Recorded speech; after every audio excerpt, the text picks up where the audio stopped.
Hello दोस्तों, स्वागत है आपका all one day and other exam channel पे। तो इस वीडियो में आप सबके लिए हम यूपी स्पेशल संबंधित काफ़ी महत्वपूर्ण प्रश्न लाए हुए हैं, जिसकी संख्या 50 से अधिक होगी। हम आपको बताने चल रहे हैं कि इस वीडियो में हम आप सबके लिए यूपी के ही क्वेश्चन लाए हुए हैं। अगर आप यूपी का एग्जाम देने जा रहे हैं जिसमें यूपी स्पेशल पूछता है, यानी कि यूपी परिप्रेक्ष्य में अगर कोई प्रश्न आता है तो हो सकता है कि आपके जो प्रश्न हो इसमें से पुटअप कर लिए जाएँ, यानी कि 2-4 प्रश्न हो सकते हैं कि आपके इसमें से फंस जाएँ और एग्जाम में आपके 2-4 नंबर बढ़ जाएं।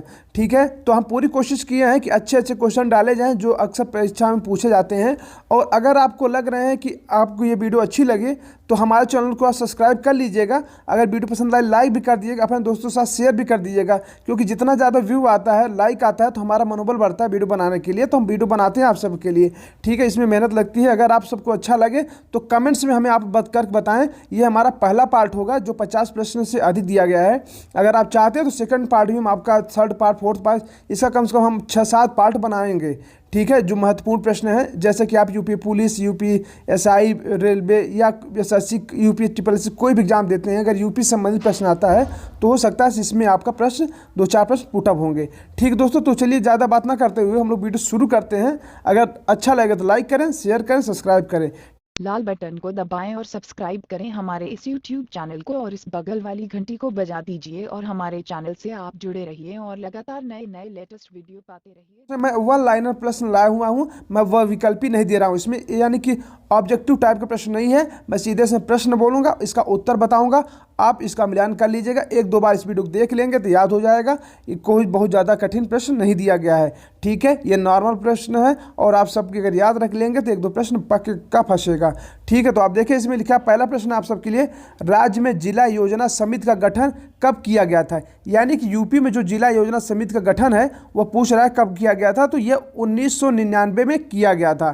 ठीक है दोस्तों, अगला जो प्रश्न आप सबके लिए हुआ है, निम्न में से किस जिले में से तांबा का उत्पादन होता है? तो आप सभी को पता है कि किस जिले में से तांबा का उत्पादन होता है, तो ये ललितपुर में होता है। ये ललितपुर में तांबा पाया जाता है। ठीक है, अगला प्रश्न है वह है, विजय सागर पश्चिम बिहार किन जिलों में है? तो विजय सागर पश्चिम बिहार किन जिलों में है? तो ये महोबा और हमीरपुर जिले में पड़ता है विजय सागर पश्चिम बिहार। ठीक है, अगला प्रश्न है 4 नंबर, देश में कांच बालू के उत्पादन में राज्य उत्तर प्रदेश राज्य का कौन सा स्थान है? ठीक है, तो ये कौन सा है? तो ये उत्तर प्रदेश पहला राज्य है कांच बालू उत्पादन में। ठीक है, देश का। अगला जो प्रश्न है वह है, अंग्रेजी गवर्नर लॉर्ड डलहौजी की विलय नीति में उत्तर प्रदेश की कौन सी रियासत अंग्रेजी सरकार के अधीन नहीं थी? तो ये कौन सी रियासत थी जो इसके अंग्रेजी शासन के अधीन नहीं थी? तो वह कानपुर राज्य था। ठीक है, रियासत थी। अगला प्रश्न है वह है 6 नंबर, राज्य का सर्वाधिक प्रतिशत क्षेत्र वाला जिला कौन सा है? तो राज्य का सर्वाधिक प्रतिशत क्षेत्र वाला जिला कौन सा है? तो ये सोनभद्र जिला आपका सर्वाधिक प्रतिशत पूछा है। ठीक है, इसमें इसलिए आपका सोनभद्र हो जाएगा। अगला प्रश्न आप सबके लिए वह है, राज्य किस स्थान का दशहरी आम विश्व प्रसिद्ध है? तो राज्य किस स्थान का दशहरी आम सब विश्व प्रसिद्ध है? तो वह होगा मलिहाबाद। जो मलिहाबाद पड़ता है वहाँ का दशहरी आम विश्व प्रसिद्ध माना जाता है। अगला प्रश्न है, एवरेस्ट एस्बेस्टस खनिज उत्तर प्रदेश के किस जिले में पाया जाता है? एस्बेस्टस जो खनिज होता है वह उत्तर प्रदेश के मिर्ज़ापुर जिले में पाया जाता है, इसलिए आपका ऑप्शन होगा मिर्ज़ापुर सही होगा इसमें। ठीक है, अगला प्रश्न है उसको देखते हैं, वह है, किस महाजनपद की राजधानी वाराणसी थी? तो किस महाजनपद की राजधानी वाराणसी थी? तो यह काशी प्रांत जो पड़ता था, काशी। ठीक है, तो काशी महाजनपद की राजधानी थी वाराणसी। अगला था 2011 की जनगणना के अनुसार 6 वर्ष की आयु की जनगणना प्रतिशत है, यानी कि 0 से 6 वर्ष की आयु जनगणना की जो प्रतिशत है वह पूछा है। तो 2011 की जनगणना के अनुसार तो इस कितना था, 14.89% था। ठीक है, अगला प्रश्न है, उत्तर प्रदेश के किस खिलाड़ी को 19वें कॉमनवेल्थ खेल में स्वर्ण पदक प्राप्त किया? तो कौन सा उत्तर प्रदेश कौन खिलाड़ी है जो 19वें कॉमनवेल्थ खेल में स्वर्ण पदक प्राप्त किया है? वह है अलका तोमर। ठीक है, ये भी प्रश्न आपके लिए पूछा जा सकता है। अगला प्रश्न है वह देख लीजिए, वह है, उत्तर प्रदेश में शीत ऋतु में तापमान किस ओर से किस ओर पड़ता है? यानी कि किस ओर से किस ओर बढ़ता है उत्तर प्रदेश में शीत ऋतु के समय तापमान? तो ये पश्चिम से पूर्व की ओर बढ़ता है। ठीक है, ये आपका उत्तर हो जाएगा। अगला प्रश्न है, प्रदेश की कुल साक्षरता प्रतिशत कितनी है? तो प्रदेश की कुल साक्षरता प्रतिशत पूछा है, ठीक है, तो ये 69.72% है। अगला प्रश्न है आप सबके लिए 14 नंबर, राज्य में किस स्थान पर रेल कोच फैक्ट्री की स्थापना की जाएगी? तो रेल कोच फैक्ट्री का स्थापना जो है रायबरेली में की जाएगी। आपका ऑप्शन हो जाएगा रायबरेली। अगला प्रश्न है वो आप सबके लिए वह है नगर निगमों व जिला पंचायतों के नियंत्रण में रहने वाले वनों को कहा जाता है। तो क्या कहा जाता है? जो नगर निगम और जिला पंचायत के अधीन आते हैं, जो नियंत्रण में आते हैं वन, तो वह होता है सामुदायिक वन होते हैं ये, ठीक है, इन्हें सामुदायिक वन कहा जाता है। अगला प्रश्न है उत्तर प्रदेश का स्थापना दिवस कब मनाया जाता है? तो उत्तर प्रदेश का स्थापना दिवस 24 जनवरी 1950 को मनाया जाता है, यानी कि 24 जनवरी को स्थापना दिवस आपका मनाया जाता है उत्तर प्रदेश का। अगला प्रश्न है उत्तर प्रदेश की राजकीय भाषा कौन सी है? तो उत्तर प्रदेश की राजकीय भाषा 2 है, हिंदी और उर्दू, ठीक है। अगला प्रश्न आप सबके लिए वह है उत्तर प्रदेश के पहले मुख्यमंत्री कौन थे? तो ये पूछा जाता है कि पहले मुख्यमंत्री कौन थे? तो ये श्री गोविंद बल्लभ पंत जी पहले मुख्यमंत्री थे उत्तर प्रदेश के। अगला प्रश्न है उत्तर प्रदेश के पहले राज्यपाल कौन थे? तो उत्तर प्रदेश के जो पहले राज्यपाल थे वो थे श्री होरमसजी मोदी जी थे, ये उत्तर प्रदेश के पहले राज्यपाल। अगला प्रश्न है उत्तर प्रदेश का राजकीय पशु कौन सा है? तो उत्तर प्रदेश का राजकीय पशु जो है वह है बारहसिंघा, ठीक है, बारहसिंघा उत्तर प्रदेश का राजकीय पशु है। अगला प्रश्न है उत्तर प्रदेश का राजकीय फूल कौन सा है? तो उत्तर प्रदेश का राजकीय जो फूल है वह है पलाश, ठीक है, आपका उत्तर होगा पलाश। अगला प्रश्न है उत्तर प्रदेश का राजकीय पेड़ कौन सा है? तो उत्तर प्रदेश का राजकीय पेड़ जो है अशोक है, आपका उत्तर हो जाएगा अशोक। अगला प्रश्न है उत्तर प्रदेश का राजकीय पक्षी कौन सा है? तो राजकीय पक्षी जो उत्तर प्रदेश का वह है सारस, आपका उत्तर हो जाएगा राजकीय पक्षी उत्तर प्रदेश का सारस। अगला प्रश्न है उत्तर प्रदेश का सबसे बड़ा नगर कौन सा है? तो उत्तर प्रदेश का सबसे बड़ा जो नगर है वो कानपुर नगर है, ठीक है, आपका उत्तर हो जाएगा कानपुर। अगला प्रश्न है 25 नंबर, उत्तर प्रदेश के प्रमुख लोक नृत्य कौन से हैं? तो उत्तर प्रदेश के जो प्रमुख लोक नृत्य हैं वो है रासलीला, नौटंकी, थाली, पैता, झोरा इत्यादि, ये जो आपके प्रमुख लोक नृत्य माने जाते हैं उत्तर प्रदेश के, ठीक है। अगला प्रश्न है उत्तर प्रदेश की प्रमुख नदियाँ कौन सी हैं? तो उत्तर प्रदेश की जो प्रमुख नदियाँ है वह गंगा, यमुना, गंडक, गोमती, सरयू आदि, ये जो है उत्तर प्रदेश की प्रमुख नदियाँ मानी जाती हैं। उत्तर प्रदेश के पड़ोसी राज्य कौन से हैं? ये देखिए 27वां प्रश्न है, तो पड़ोसी राज्य कौन से उत्तर प्रदेश के? तो उत्तराखंड, हिमाचल प्रदेश, हरियाणा, दिल्ली, राजस्थान, मध्य प्रदेश, बिहार, छत्तीसगढ़, झारखंड, ये जो आपके हैं उत्तर प्रदेश के पड़ोसी राज्य हैं, ठीक है। अगला प्रश्न है उत्तर प्रदेश का प्रमुख कृषि उत्पादन कौन सा है?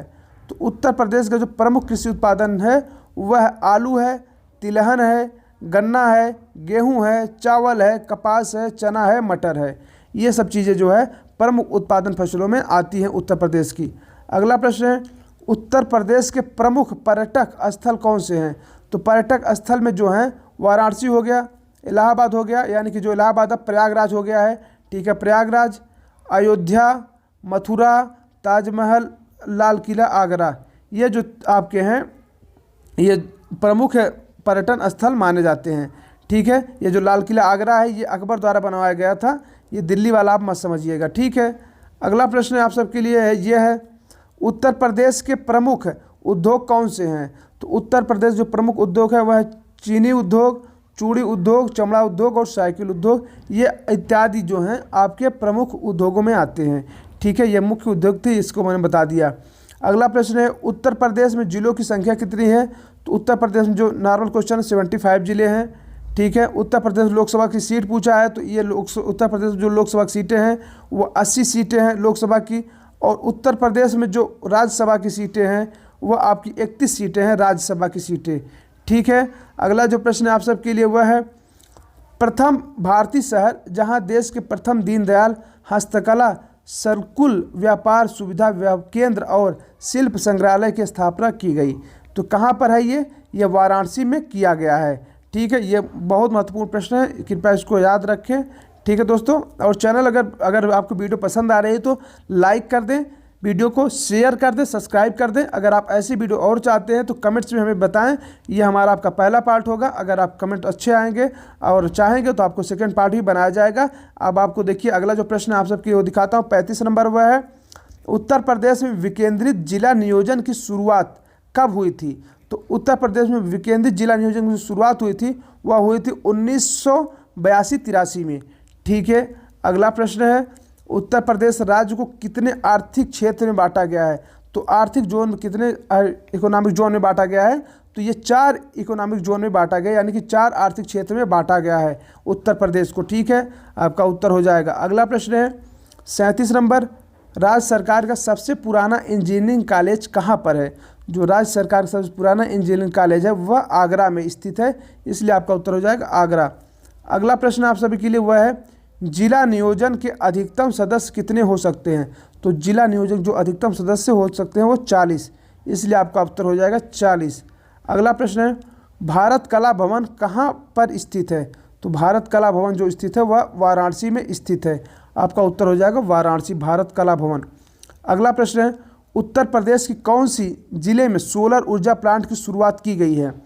तो कौन से जिले में सोलर ऊर्जा प्लांट की शुरुआत की गई है? तो ये आपका हुआ है अलीगढ़ में, आपका उत्तर हो जाएगा अलीगढ़। अगला प्रश्न है 41 नंबर, वह उत्तर प्रदेश की सबसे लंबी नहर कौन सी है? 41 नंबर प्रश्न है, जो सबसे लंबी नहर है तो वह है शारदा नहर। ठीक है, अगर नदी पूछता तो गंगा नदी होती, लेकिन नहर है इसलिए शारदा नहर होगा, इसमें कन्फ्यूज मत होइएगा। अगला प्रश्न है, उत्तर प्रदेश का सबसे पुराना म्यूजियम कहाँ पर स्थित है? तो उत्तर प्रदेश का जो सबसे पुराना म्यूजियम है वह लखनऊ में स्थित है। ठीक है, अगला प्रश्न है आप सबके लिए, उत्तर प्रदेश की विधानसभा के कितने सदस्य हैं? तो विधानसभा यानी कि जो विधायक होते हैं उनकी सदस्य सीमा पूछी है, जिससे उत्तर प्रदेश का सरकार बनता है, तो ये 404 सदस्य हैं। ठीक है, अगला प्रश्न है, जिसमें से मैं बात करूँ इसमें थोड़ा बता देता हूँ। 403 जो है वह चुन के आते हैं और एक जो होता है वह राज्यपाल मनोनीत करता है। ठीक है, अगला प्रश्न है वह है, उत्तर प्रदेश सरकार वर्ष 2017 को किस वर्ष के रूप में मनाएगी?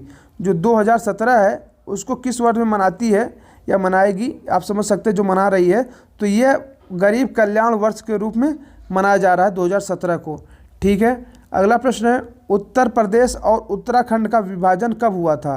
तो उत्तर प्रदेश और उत्तराखंड का जो विभाजन हुआ था वह सन 2000 में किया गया था। ठीक है, जिसमें आपका उत्तराखंड राज्य बना था। ये प्रश्न भी मैंने पुटअप कर दिया है कि ये देखिए, उत्तर प्रदेश के विभाजन के बाद किस राज्य का निर्माण हुआ? तो ये उत्तरांचल, उस समय उत्तरांचल था लेकिन अब उस समय उत्तराखंड हो गया है, इसलिए आपको उत्तर हो जाएगा उत्तराखंड। ठीक है, अगला प्रश्न है, उत्तर प्रदेश की जलवायु क्या है? तो उत्तर प्रदेश की जलवायु जो है उष्ण देशी मानसून जलवायु है। ठीक है, उत्तर प्रदेश की। अगला प्रश्न है, उत्तर प्रदेश का प्रमुख उत्पादन क्या है? तो उत्तर प्रदेश जो प्रमुख उत्पादन है वह है गन्ना। ठीक है, आपका उत्तर हो जाएगा गन्ना, गेहूँ, ये सब चीज़ें प्रमुख उत्पादन में आती हैं। अगला प्रश्न है, भारत के कौन से राज्य में गन्ने की सबसे अधिक खेती की जाती है? तो सबसे अधिक खेती जो होता है गन्ने का वह उत्तर प्रदेश में किया जाता है भारत के। ठीक है, उसके बाद आपका अन्य महाराष्ट्र आते हैं। ठीक है, अगला प्रश्न है वह है, फूलबाग भारत के किस राज्य में स्थित है? तो फूलबाग भारत के किस राज्य में स्थित है? वह फिरोजाबाद में स्थित है। फूलबाग जो है फिरोजाबाद में स्थित है। अगला प्रश्न है, उत्तर प्रदेश किसका सबसे बड़ा उत्पादक राज्य है? तो उत्तर प्रदेश में जो सबसे बड़ा उत्पादक राज्य है वह आलू और तिलहन का सबसे बड़ा उत्पादक राज्य है। ठीक है, अगला प्रश्न है, कागज़ का उद्योग भारत में कहाँ होता है? तो कागज़ का जो उद्योग है वह भारत में लखनऊ में होता है। ठीक है, ये उत्तर प्रदेश में भी आप कह सकते हो, उत्तर प्रदेश में कहाँ होता है? तो ये लखनऊ में होता है। ठीक है, कागज़ उद्योग। अगला प्रश्न है, उत्तर प्रदेश का प्रमुख उद्योग क्या है? तो उत्तर प्रदेश में जो प्रमुख उद्योग है वह चीनी उद्योग है। ठीक है, इसलिए आप इसको उत्तर कर सकते हैं चीनी उद्योग। ठीक है दोस्तों, अगर आपको वीडियो अच्छी लगी हो दोस्तों तो लाइक कर दें, शेयर कर दें, सब्सक्राइब कर दें, कमेंट्स में बताएं कि आपको वीडियो कैसी लगी है। तो अगला हम पार्ट बनाएंगे, ये आपका पार्ट 1 है। पार्ट 2 के लिए आप कमेंट्स करके हमें बताएंगे तो, और जितने ज़्यादा लाइक आएगा हम सेकंड पार्ट बनाएंगे। तो बहुत बहुत धन्यवाद आपका वीडियो देखने के लिए।